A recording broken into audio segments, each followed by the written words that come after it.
各位网友，大家好，今天是2021年3月5号，星期五，欢迎大家参加王健每日观察直播1的节目。我们今天的题目就是一个，两会内望解读李克强的政府工作报告。那么李克强的政府工作报告我看了一下，不是特别长，内容也很多啊，但是我们重点讲什么？讲今年的经济增长目标啊，这是任何一届中国政府最核心、最重要的内容，就是经济增长的目标。那么它今年是这么设定啊，今年国内生产总值增长6%以上啊，那么城镇新增就业1100万以上，城镇调查失业率5.5左右，居民消费价格涨幅3%左右，进出口量稳自增，国际收支基本平衡，居民收入稳步增长，生态环境质量进一步改善，单位国内生产总值能耗降低3%左右，主要污染物排放量继续下降，粮食产量维持在1.3万亿斤以上，这是今年的整体目标。他就把这个除了给出一个经济增长目标以外，还给出了一系列配套的这些数据啊。那么他解释说，经济增速是综合性的指标啊，今年预计设定在6%以上，考虑了经济运行恢复情况，有利于引导各方面集中精力，推进改革创新，推动高质量的发展。那么然后就经济增速、就业、物价等预期目标体现了保持经济运行在合理区间的要求，与今后的目标平稳衔接，有利于实现可持续健康发展啊。那么我们在看一个数据的时候，我们最重要的是什么？我们最重要是比较，我们比较才会发现它中间的一些变化，通过这个变化你就看出这些变化背后的一些原因啊。那么我们先讲去年呢就没有增速啊。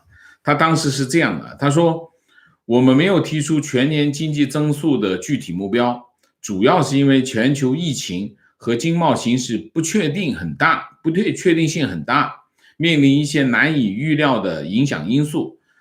这样做有利于引导各方面集中精力，抓好6稳6保啊。那么，但是呢，他还是给出了一些其他的目标。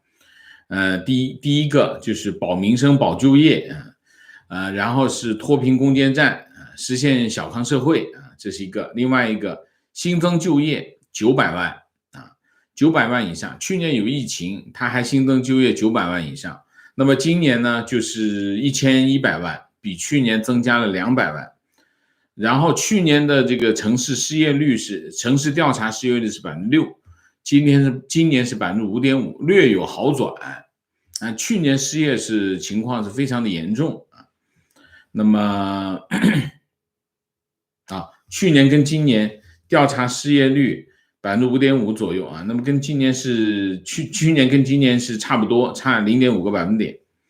然后去年的 CPI 就居民消费指数是3.5左右，今年是多少？3左右。你可以看啊，这些指标都有点像什么？就有点是美学概念啊，就基本上和它本身的规律没有关系，只是它设定一个目标啊。然后国际收支基本平衡一样的，然后就没有其他的啊，其他就没有太多了。今年加了一个环境。加了一个环境，然后单位能耗下降3%左右啊，这跟很多地方抓环保有关系。你比如说内蒙把这个挖矿，就是虚拟货币比特币挖矿赶走啊，就跟这个是有关系啊，大概是这样。那我们主要聚焦什么呢？主要聚焦这6%啊。那么6%，我们第一6%目标含义是什么？它到底是什么意思啊？那么给出一个目标，当然我们之前讲过，就是说，其实在今年的这个经济增长政府工作报告当中啊，到底设不设经济增长目标是有争议的。那么有些人还是说，今年这个情况不确定性很高，不设。有一派意见是说不设，正好顺着去年不是没设吗？今年也不设。那么另外一派还是说要设特别是主流派是社科院那一派，还是要设，因为中国的上上下下都是以经济增长为目标为引领来规划他们的工作，特别是宏观经济管理部门，你不设的话呢，他工作没办法展开那么最终应该是这方面的主流的声音决定还是设。所以当然还有一个不设呢，会让大家有一个不好的预期去年不设当然理由很充分，疫情没过去，不确定性很大。你今年要是再不设，是不是你疫情还没有过去呢？这会变成一个这样的反证，所以他还是设这是第一个，所以最终还是设第二个，为什么是6%？6%这里面有2个因素第一个因素，国内有一些经济学家认为今年经济增长应该设在8%，原因是因为去年基数低去年其实是负增长，后来搞了一个2.3%出来，但其实大家都知道去年是负增长，所以去年基数低，那么今年呢基数低，那你增长高一点合理就是说，所以今年有一些人提出来，今年经济增长8%，甚至8%以上。那么实际上，从今年的实际经济增长的动力来看，今年中国经济增长也就3%左右那么为什么？我后面讲那么，但是从现在的情况来看，中国不可能安排一个低于5%的增长目标。为什么？当中国经济增长的目标低于5%的时候，那国内外都会有一些不安因为这个目标你设的这么低，那中国经济形势是不是非常的不好呢？所以低于5%是不可能的那么一定是5%以上。那么但是到底是多少这里面有一个情况是什么？中国在90年代到2000年左右，中国有一个数字经济增长的一个底线多少？8%。中国那个时候就是90年代到2000年左右这段时间呢，中国经济增长不能低于8%。低于8%，其实社科院他们做过一些测算当中国经济低于8%的时候，中国经济各个环节就会出问题。我们经常讲过，中国经济改革其实就改了2次一次就是94年的改革，一次是78年的改革。就这2次改革，其实大部分的改革都是开放，改就没怎么改，很多问题都不改。因为中国经济改革核心的对象是谁？中国政府他自己他要把这个利益放掉才能实现改革，但是他自己利益又不能放掉，怎么办？那就绕着走，就很多东西他就不改就绕过去，可是问题绕不过去怎么办？用增长来覆盖它。所以中国经济很多结构性的问题，其实核心的矛盾都是政府自己造成，他不愿意改，不愿意放弃利益。但当经济增长一放缓的时候，原来没有改的这些问题就全部跑出来。所以中国经济增长原来有一个底线叫8%，所以你在90年代的时候，甚至2000年附近的时候，经常听到一个说法叫保8就是底线。2000年之后，中国经济呢体量增大体量增大的很快当体量增大的很快，原来的毛病，原来的结构性、制度性的问题还在，但是它占经济总体的比重是下降。所以呢，中国经济到现在呢，中国经济的底线跑到哪里去了？保6%。所以保6其实是一个不言说的底线。所以今年中国经济为什么经济增长定在6%？原因就是因为它要保住这个底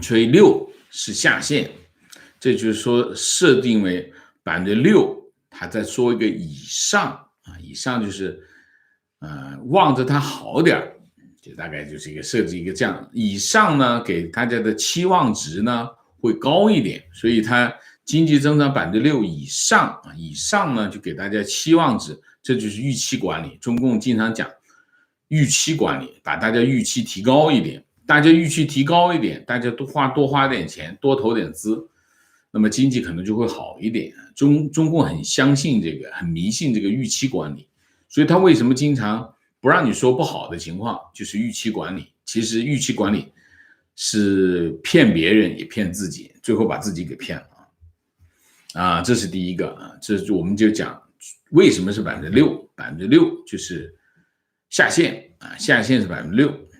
那么中国经济能不能再往高走，甚至或者会不会往下走呢？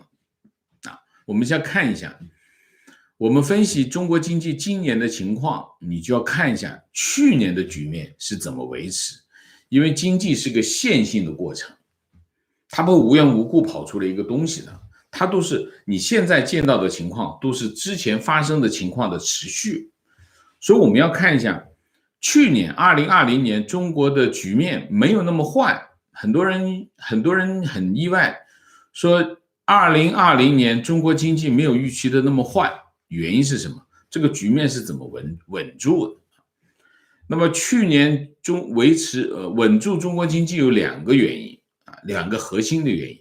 第一个原因，财政放大招多大的招呢？第一个2万亿国债第一个1万亿国债就是特殊国债，叫抗疫国债叫特殊国债1万亿第二个1万亿呢是新增财政赤字这2万亿加在一起，这2万亿呢，中央政府也不得，地方政府也不得，给谁呢？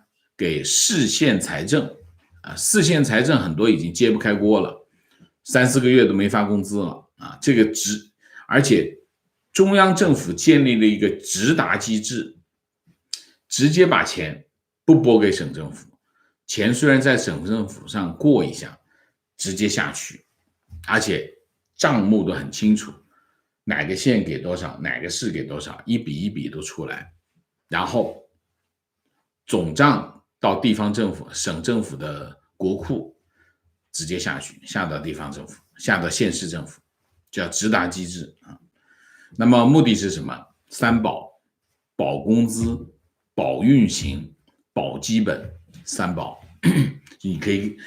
当你在讲这个的时候，你就知道地方政府，特别是县市级财政已经到了什么地步。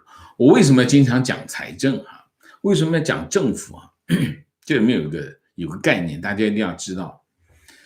中国是个专制政权，专制政权特点是什么？专制政权的特点就是财政吸取能力超强。什么意思呢？说白了就是他能够从老百姓口袋里拿钱，拿的比其他类型的政府要拿的更多，拿的更快，而且老百姓没办法拒绝，所以他财政吸取能力特强。财政吸取能力特强意思是什么意思？就是政府要是过不好，全人类都过不好。政府过好了，老百姓企业才有可能过好。如果政府都已经苦哈哈的话，你想一下，他这个地方的这个政府过得揭不开锅，老百姓跟企业更揭不开锅。就是只有政府过好了，企业也好，老百姓也好，才能有可能过好，就是这个问题就是大家记住。所以我为什么持续的都会告诉大家，政府过不下去了，大家想一下，政府过不下去了，那这个市面上就是一片萧条，一定是这样一定是这样。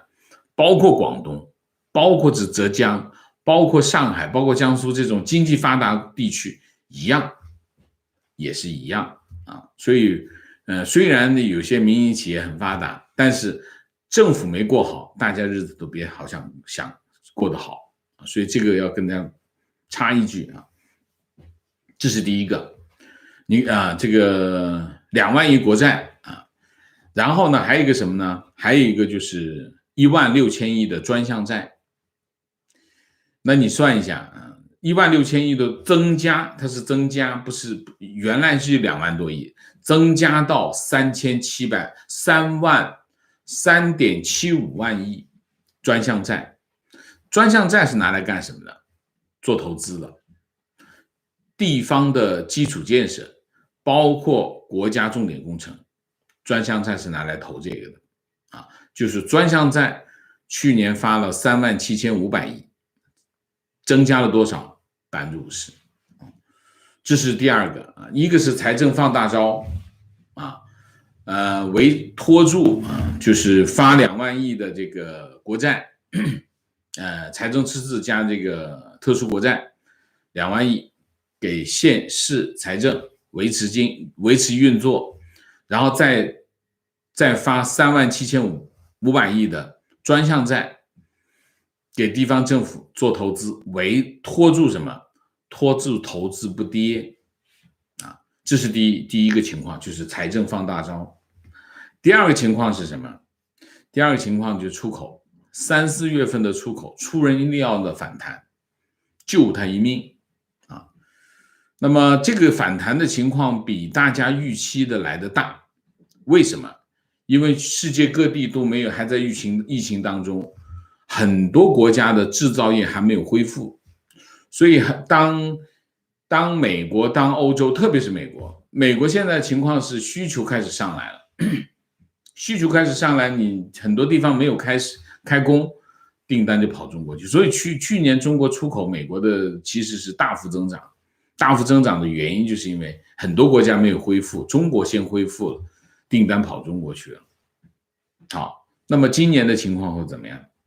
今年的情况我们就可以看一下预算，你就知道今年的这个维持去年中国经济局面的这2大因素出现了变化啊，出现变化。第一个，财政放大招无以为继了啊，财政放大招为什么？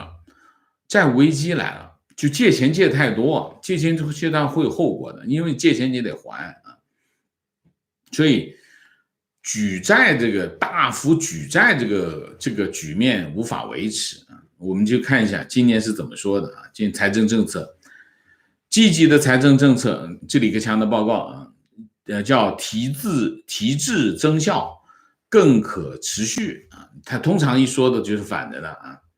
考虑到疫情得到有效控制和经济逐步恢复，今年赤字总额3.57万亿，赤字率按3%，他没讲啊，这是我查出来的，查那个什么出来查出来的啊，赤字率按3.2%左右安排，比去年有所下调，不再发行抗疫特殊国债。这句话呢，就等于减少了多少？2万亿，一口气就减了2万亿啊！你看这个财政赤字啊，那么因为财政收入恢复性增长，财政支出总规模比去年增加，重点仍然加大对保就业、保民生、保市场主体的支持力度啊。这个后面不带钱的，你就听一下就算啊，其实不一定会发生。中央本级支出继续安排负增长啊，你看一下啊，中央的财政支出是下跌的啊，那么进一步大幅压减非急需、非刚性支出，对地方一般性转移支付增长7.8%，地方财政还是困难，增幅明显高于去年，这讲给地方官听的。其中平衡性转移支付、现基本财力保障机制、补充资金等均超过10%啊，这是拍地方政府马屁的。然后这个重点来了，建立常态化财政资金直达机制，并扩大范围，将2.8万亿中央财政资金纳入直达机制，规模明显大于去年，为县市基层惠企利民提供更加及时有力的财力支持。好，这个呢很重要啊，重要的是什么？什么叫直达机制？直达机制就是这个钱，这笔钱是给县市的钱，省级政府不能够揩油啊，所以叫直达机制，是这个账呢到地方政府停一下，马上下去。实际上停一下就跟没停是差不多的啊，直接下去，地方政府一分钱，省级政府一分钱拿不到。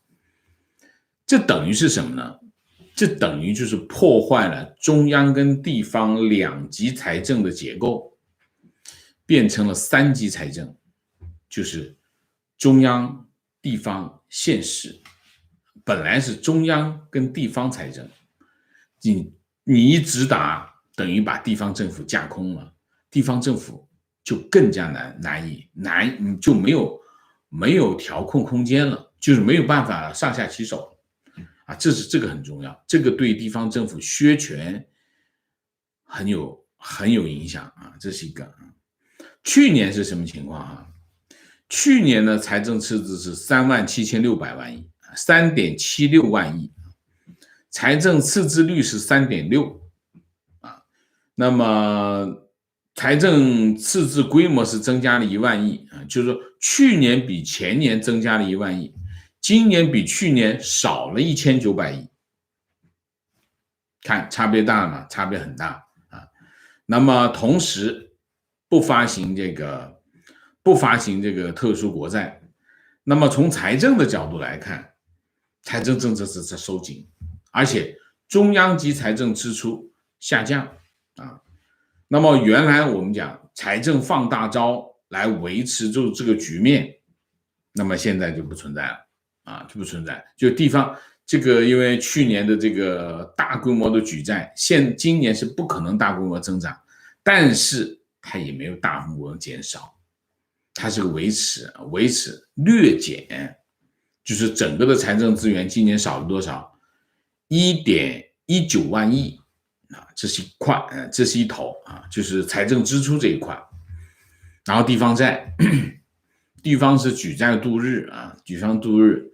那么今年安排的地方的专项债是3.65万亿啊，优先支持在建工程，合理扩大使用范围啊。在建工程就是这个铁路修了一半，你不能让它停掉啊，继续给钱，继续修啊。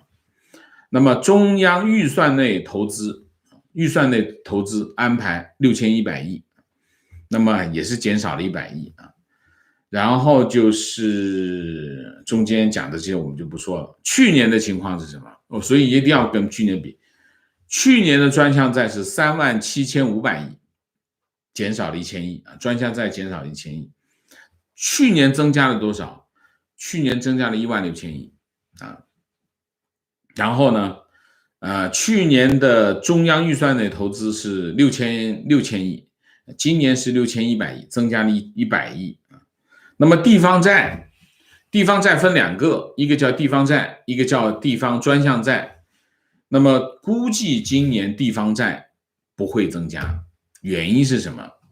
因为地方债，你看哈，全国地方债券的总额是25万亿啊，全国的地方债到去年年底啊。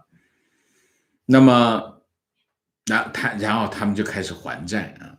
今年地方政府要还的债是多少？到期的地方债，今年是26700亿啊，明年是27400亿，后年是多少？后年是36000亿，看见没有？今年是26700亿啊，今年少了2万亿，然后今年要还26000亿，6700亿，意味着什么？估计今年地方发行的这个地方债，就是一般性的地方债，不是专项债，估计就是26000到27000亿，不可能超过28000亿。如果28000亿，那就多个几千亿花一下，但总体来说大概是个这个水平。但是后年直接就奔36000亿上，36000亿就是每个省一年要还1000多亿。平均，当然不会那么平均。新疆、西藏没办法跟上海深圳刚刚广东平均那没办法平均，所以你可以看到地方政府的债务债务压力是持渐上升，就是还本付息的问题啊。这债给了谁？这些地方债给了谁？地方债全给了商业银行。所以实际上地方政府的财政危机跟它的债务危机跟商业银行的金融风险是捆在一起的。所以经济如果你下去，经济要是下去一块死就这个情况啊。所以结论我们今天给个结论，小结，专项债主要是支持地方的基础投资，今年力度稍减，但也不能大减，它还是维持3万多亿的专项债那么大减经济会掉下来。虽然经济有所恢复但是财政政策在往回收。你可以看财政赤字在减少，中央级财政支出在减少，地方债在缩减，也就是说用于财政的这个财力在下降。那么幅度呢也不小，其实你把这些账全部加在一起，今年大概会减少3万亿左右，3万亿的财政资源。那么财政部长刘昆在3月5号在这个部长通道上说今年积极的财政政策可以持续他其实这个话就不对所以中国的官员的话都不能信财政政策基本保持稳定不急转弯。从评价上来说，我不觉得它算是急转弯，但是缩减的力度并不小这是一块，这是一头财政方面就是维持去年局面的财政力度，今年明显下降明显下降的原因是什么？明显下降的原因是因为这个债务太大了，债务危机太严重，再继续借下去，可能再过2年就日子没法过了，后年就3万6千亿了这是一头。另外一头出口，去年这个3、4季度的这个出口壮旺的情况开始出现变化，经济降温的速度比大家预期来得快今年我讲的是今年那么去年12月份，这个北方的一些城市出现疫情反弹，一出现疫情反弹就封城，一出现疫情反弹封城。那么从去年12月份开始，采购经理指数 PMI 一直呈下降的趋势，到了今年的2月份，制造业的 PMI 从这个1月份的 51.3 降到了 50.6 50.6。本来以为今年过年2月份鼓励大家就地过年，实际上这个情况就是说回老家过年的比较少就地过年的情况，所以很多人预期今年2月份的这个制造业的情况会比较好，但是其实没想到情况还2月份比1月份还要差。那原因是什么？为什么制造业出现 PMI 在下降？原因就是一个涨价，涨疯了涨疯了。我现在手上的资料非常的多3月1号起，美的冰箱涨价10%到15%，这终端产品而且白家电涨价10%到15%，很罕见。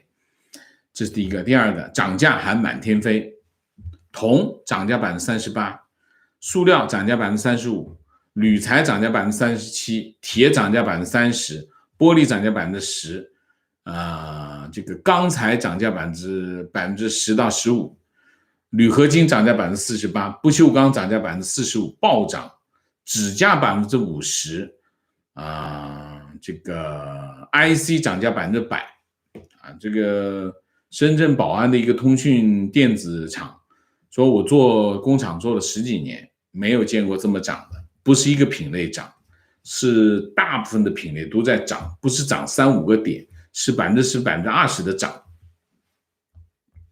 那么铜、石油是2个最重要的工业原料，一个是这个血液，一个是筋骨那么今年以来，铜、石油在内的大多数原材料大幅上涨，那么大部分企业都面临着涨价潮啊。那么今年1月份到现在，石油价格已经在一个月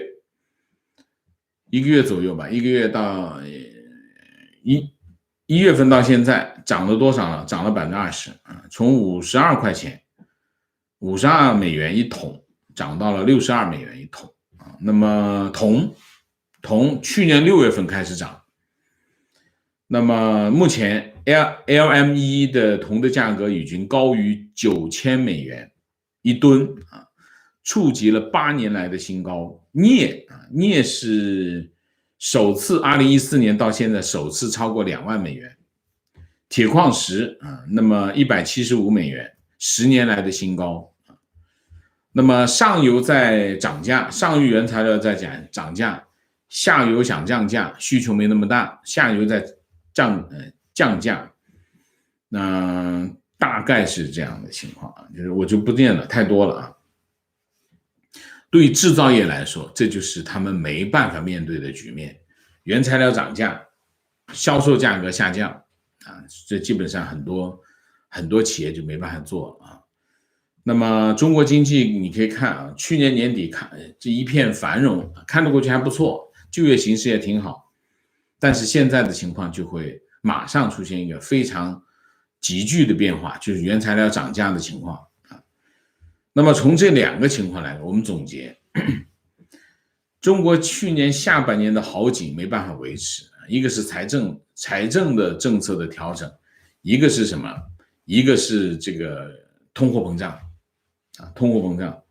所以呢，它为什么出6%？6%就保住2个底线，一个就是经济增长的底线，另外市场预期的底线，所以它定6%啊。那么李克强的政府工作报告，它总的宏观政策的基调是什么？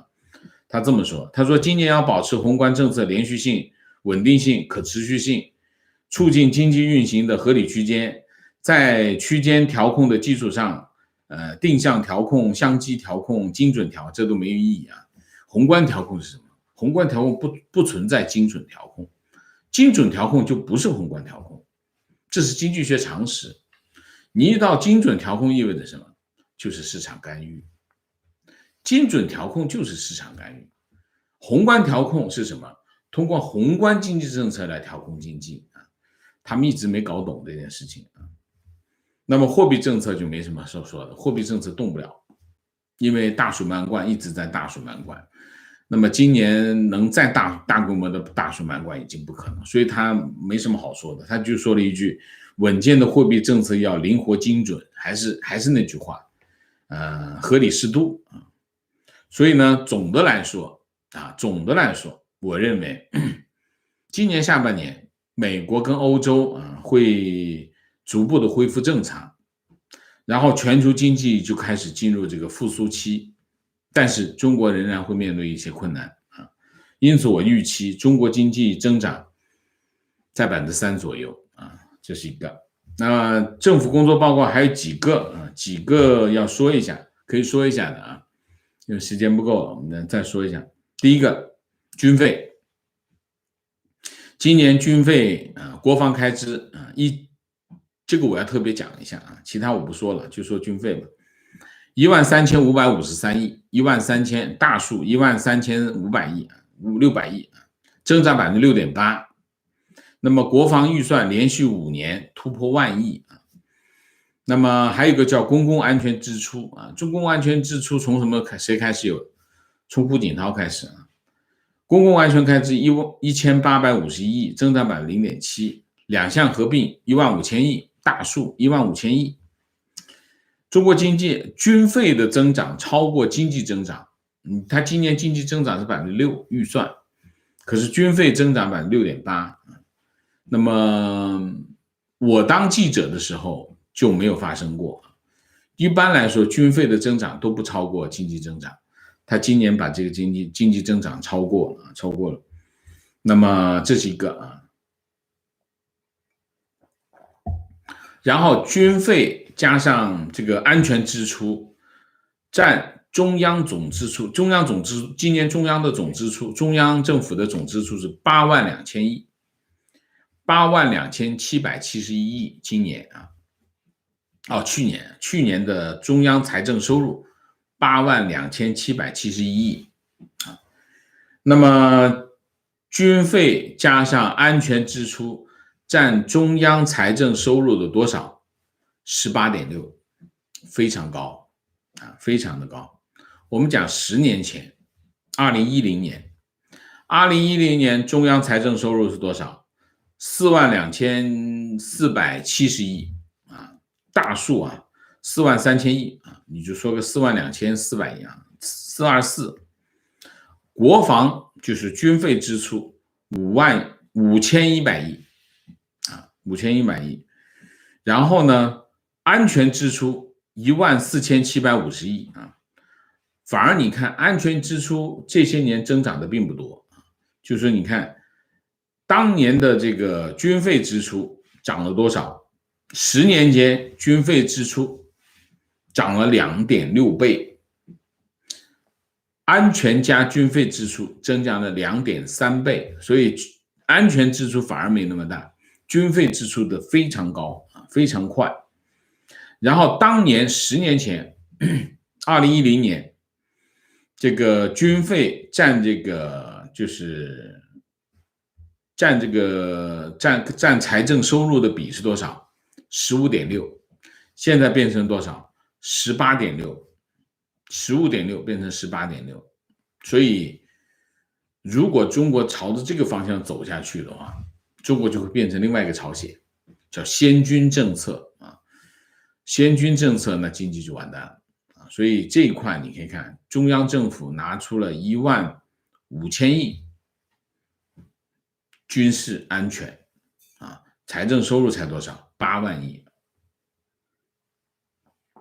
这就是今年的情况，其他的我们就大体上就这样今天重点的讲讲，我们这2天会持续的对财政预算，对这个发改委的这个经济发展的报告，我们都会陆陆续续的进行解读和分析。我们全面的分析中国政府他对今年经济的看法和他采取的政策，好吧？那我们今天的主题就讲到这里，我们下面进入互动。进入互动之前，温馨提示，请大家点赞，请新来的网友订阅，请大家加入我们的会员，支持我们做更好的节目。那么温馨提示这个订阅免费，好吧？好，我们进入互动之后，请大家不要聊天，4个情况、问题、观点、情绪，好吗 ？OK， 那我们看看今天大家有什么高见这是个很 heavy 的主题所以没那么有趣但是很重要我还是主张我们的节目不喊口号，实事求是根据事实来讲话得出我们的结论，好吗？好，明谢 ever 长，谢谢果喷塞，谢谢云 C， 谢谢控罗梦，控萝莉请问王老师，28定律世界财富的不变原则是真的吗？世界财富28定律不仅仅讲世界财富，28定律讲的是一个现象的规律。世界财富我不知道，你要拿数据来看一下吧，我不知道怎么答，你怎么能把问题细化一下吗？太笼统的问题，我笼统答是有意义吗？你觉得好不好Eva 1209，谢谢，请王老师喝咖啡，谢谢你的精辟分析，让我受益匪浅，谢谢。情况，下午跟国内的老母亲视频聊天，她说正在看电视上李克强政府工作报告的重播，真是个大事儿，连80多岁的老太太都在关注。她的第一个评价是只讲了75分钟，好像说的很简单。第二个评价是没提给退休职工涨工资的事儿，可物价都涨了我的家人是国有大中型企业在职和退休职工，还能享受国企3保，算是社会主义制度的拥护者。 OK， 大家都很关心提问：这次两会报告除了继续强调保障台湾福祉外，还特别提到让台湾同胞享受和大陆同等待遇，因为过往是没有提过这句话，还请老师解读一下啊。我来把这部分读给大家听啊。台湾政策啊，台湾的政策我读给大家听。我们要坚持对台工作大政方针，坚持一个中国原则和九二共识，推进两岸关系和平发展和祖国统一，高度警惕和坚决遏制台独分裂势力，完善保障台湾同胞福祉和在大陆享受同等待遇的制度和政策，促进海峡两岸关系交流合作，同心共创民族复兴美好未来。我不知道大陆同等待遇你想享受吗？享受同等待遇是什么意思呢？它有制度和政策的保证。你想要享受大陆同胞的同等待遇，我劝你还是不要享受同等待遇啊。请喝茶你怕不怕？叫什么？无产阶级专政的铁拳，你要不要尝一尝？所以，大陆讲让台湾同胞在大陆享受跟大陆同胞同等待遇，这绝对不是什么好事儿，不要当做一个福利啊，小心铁拳啊！所以我劝你不要有所期待啊，这个期待不值得期待，好不好啊？你还是特殊待遇一点，特殊照顾一些台胞吧啊！提问：这次两会报告除了观点，人大教授向松作在2019年演讲时提到，他从某一个经济研究小组听到，18年可能中国经济增长只有 1.67%。从就业、金融暴雷来看，18年经济增长猛降是确定了。如果 1.67 是真的，那18年台湾经济增长就超过中国了。台湾今年一季度预期是 4% 左右，而中国实际上开始停滞，所以20年以后，两岸经济天平是确定翻转。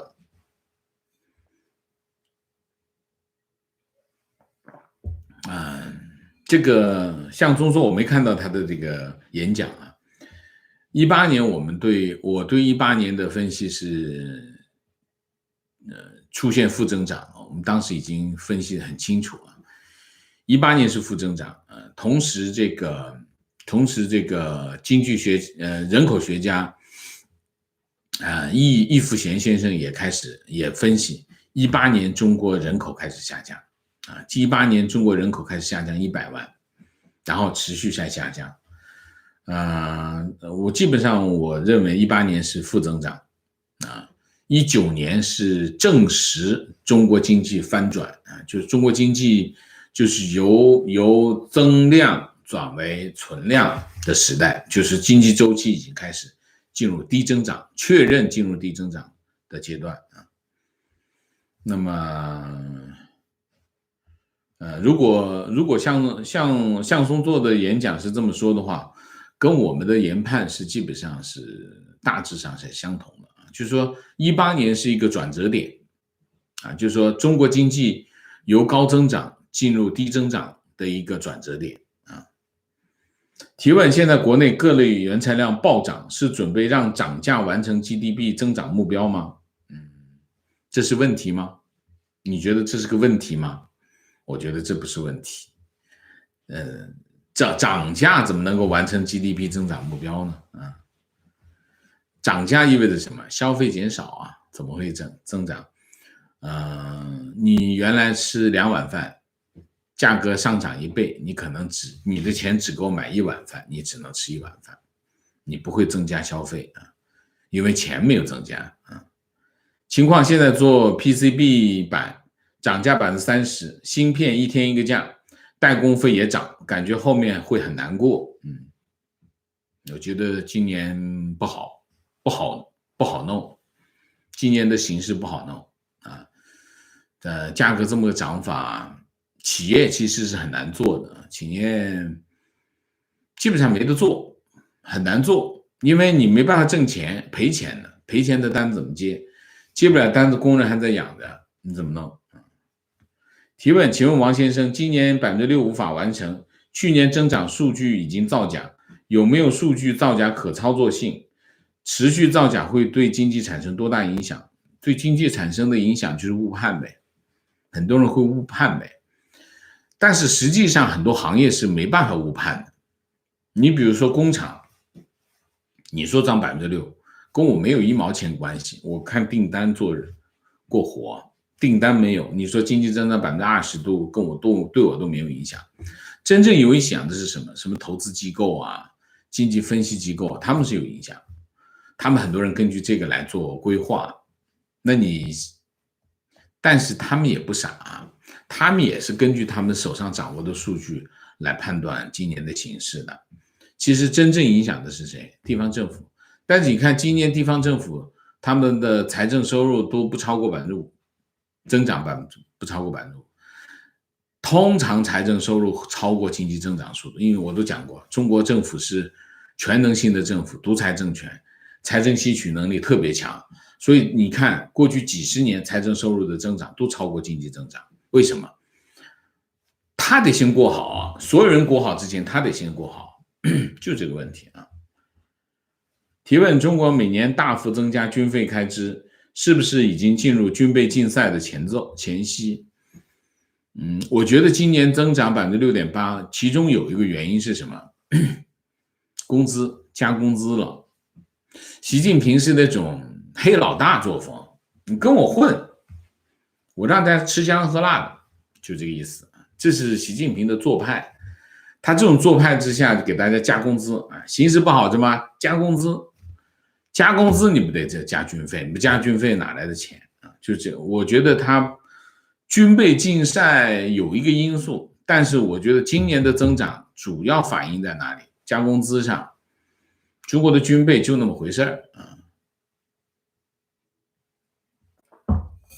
提问，请问王老师，西方国家每年也预设经济增长目标吗？感觉经济增长率是各种经济政策的结果，中国把经济增长目标本身作为指导性的经济政策，非常正确。西方国家没有经济增长目标，是结果啊，没有市场经济的国家都不会设经济增长目标。为什么？市场经济波动那么大，天天都在波动，怎么设目标？没法设目标。而且最重要的是，你设了目标没有用，政府只有宏观调控工具，宏观调控工具就是货币政策跟财政政策，财政政策空间更小。你想一下，西方国一个民选的国家，民主制度的国家，财政政策就是维持什么？维持3样东西。第一个公共服务，第二个你的政策工具啊，你比如说这个1.9万亿的救济公共政策，就一些特殊的政策，还有一个突发事件。所以一般政府的大部分的财政是用于这3个领域。它跟中国不同，它为什么中国没有国家相信中国是市场经济？没法相信，政府在整个市场资源它占80%，80%是政府占的，要不政府，要么国有企业。那当然他才定经济增长目标才有意义，否则的话，西方国家它的政府占这个市场可能只有几%，那你有什么意义？你定的目标你决定不了，只有大家投资才能决定。所以货币政策在西方国家更有价值，更有影响。货币政策会影响大家的经济行为。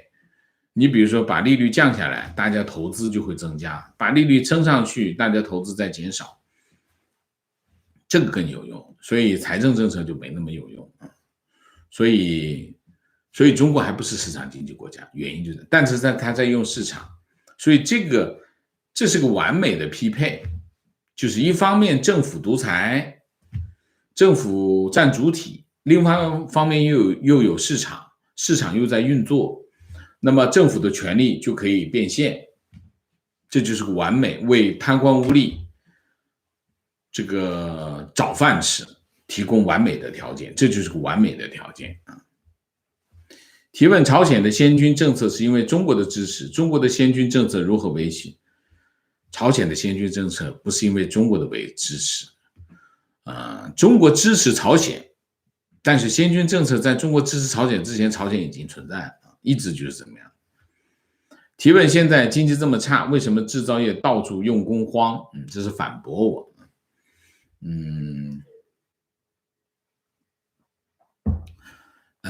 有到处有用工荒的地方，也有没有工作的地方，你可以去看一下啊，看一下。现在的工厂就很难办，接订单嘛，不接订单嘛，工厂有工人在这里，你不养他，你不接订单呢，工人养不住，养不住呢，你以后就没法运作了。接订单嘛，这个订单没法做，因为原材料涨价，我这个价格一上去，这个没人要，就是这个两难。你请工人嘛，又请不到啊，这个很多，因为现在很多这个农民工不出来，不出来的原因是什么？物价上涨，他跑到外面去工作1年下来攒不下来钱，甚至有风险。因为现在在城里生活的成本太高，成本太高，他就不愿意出来，因为他挣不着钱，就是挣着的钱没办法覆盖他的生活成本，这就是农民工现在进城的这个积极性下降的原因。工厂呢现在就难办，接订单呢这个订单赔钱，不接订单呢工人养不住，使劲招人呢招人的时候呢又招不到。不招人呢，他又不敢接订单，就是这样的情况。所以经济差不差？经济差不差你自己判断啊。观点：统计局数据最快2021年应该人口就负增长，加上中国接下来房产杠杆，可以拿日本2005年人口负增长后走势来参考。撇除08年跟09年，只有日本在这2年在2%以上。 OK， 情况：国内一线找工作好难，美团现在明目张胆的要求减少最少996，没有加班费，只有打车回家报销。 OK， 情况：我亲戚在加拿大做超市，接到国内供货商都通知今年2月后供货上涨 20%， 就是这种情况啊。情况：最近我在国内的朋友，内地的朋友用微信传武统台湾的影片给我，说台湾挟洋谋独，伤了14亿人民的心。我不知道要怎么跟他们解释，更怕的是我的微信封号，只好说我自己会躲好，好吧？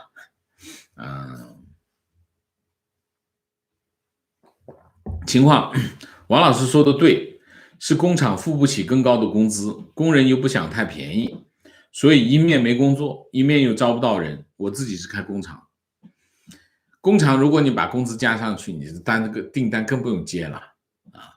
但是如果你不把工资加上去，工人也不愿意来。工人不愿意来的原因是城里的生活成本已经涨上去了。现在就是所有的人都在博弈什么呢？就是整体的经济运行呈现出一个危险的平衡。这个危险的平衡是什么哈？这个危险的平衡就是如果在某一个环节崩断了，很多地方噼啪啪就会掉下来啊，所以要小心。今年是个，我讲的不好听一点，大家反正在国内的网友小心，就是今年是个凶年啊，所以要谨慎小心啊，所以提问：外汇储备和人民币汇率之间的关系。外汇储备和人民币汇率之间的关系。OK， 2020年中国出口贸易比较顺，增加了不少外汇储备，会不会造成人民币升值，然后又去遏制制造业的出口？好问题，好问题啊。第一个，外汇储备是怎么来的？外汇储备是人民银行在外汇市场收购市场多余的外汇啊，那么收购多余的外汇，然后就变成了外汇储备，然后人民币就这么发行出去了。大家记住，人民币是这么发行的啊。大家记住2点，第一点，人民银行发行人民币，它对象只有一个，商业银行，它不会发给任何其他人，只会对着商业银行，它不会在其他地方发行啊，这是第一个。第二个，外汇储备是人民银行用发行人民币的方式收购回来的，它也花不掉，它也不能花，它要备付啊。就是万一别人要兑换的话，他有钱兑给别人，所以人民银行的外汇储备，严格意义来说是一个储备资产，只能放在那里，不能用的然后呢，这笔钱呢可以拿来维持人民币汇率啊，就是等于后面堆了一堆的钱，跟大家讲啊，你们不要炒人民币汇率哈。后果会被钱砸死啊！这是外汇储备跟人民币汇率的关系，有没有直接关系？有关系。如果外汇市场的钱外汇比较多，人民银行收购的慢一点，会怎么样？人民币汇率就上涨。它收购的快一点，人民币汇率就下降。它均衡的收购，人民币汇率就平稳，就是这个意思啊。那么，所以。人民银行为什么去年年底到现在让人民币稳步的涨了一些呢？我觉得还是心理因素，一方面是心理因素，另外一方面是打击控方。人民银行一直认为，人民银行自己认为人民币汇率有贬值的压力啊？为什么？原因很简单。原因就是在这样的经济形势之下，人民币维持这么高的汇率，其实对中国是不利的，特别是对出口不利的。但是他又怕别人狙击他的人民币，所以呢，他就让人民币强势一点，这是一个反向操作啊。那么有没有其他的原因？也有其他的原因啊，包括有些资金往中国跑啊，套利啊。也会影响，但是毫无疑问，人民币汇率的这种去年年底以来的这种上涨，对出口影响很大啊。情况，我父母在广州是公务员退休，现在每月退休金加在一起4万多人民币。最近单位告诉他们，今年还会加退休金。我父母和我聊天时非常担心，好福利会维持不下去。我问他为什么会担心，他说这样的经济大环境和现实下不合理，不合理的东西不会长久。广东的公务员的收入是非常的高，特别是有级别的。我原来有个同事，他是正处吧，在深圳的正处，他母亲不知道啊，他父亲一个月工资，我当时几年前已经2万多了已经是2万多了。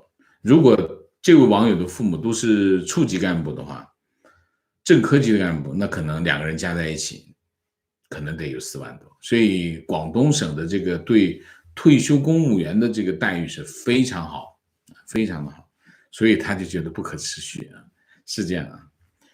明谢，这个我日文我不会读谢谢你谢谢。好，我们今天的节目就到这里，感谢大家的参与，我们下个节目再见。再见之前，请大家点赞，请新来的网友订阅，请大家加入我们的会员，支持我们做更好的节目，做更好的自己。谢谢大家，谢谢。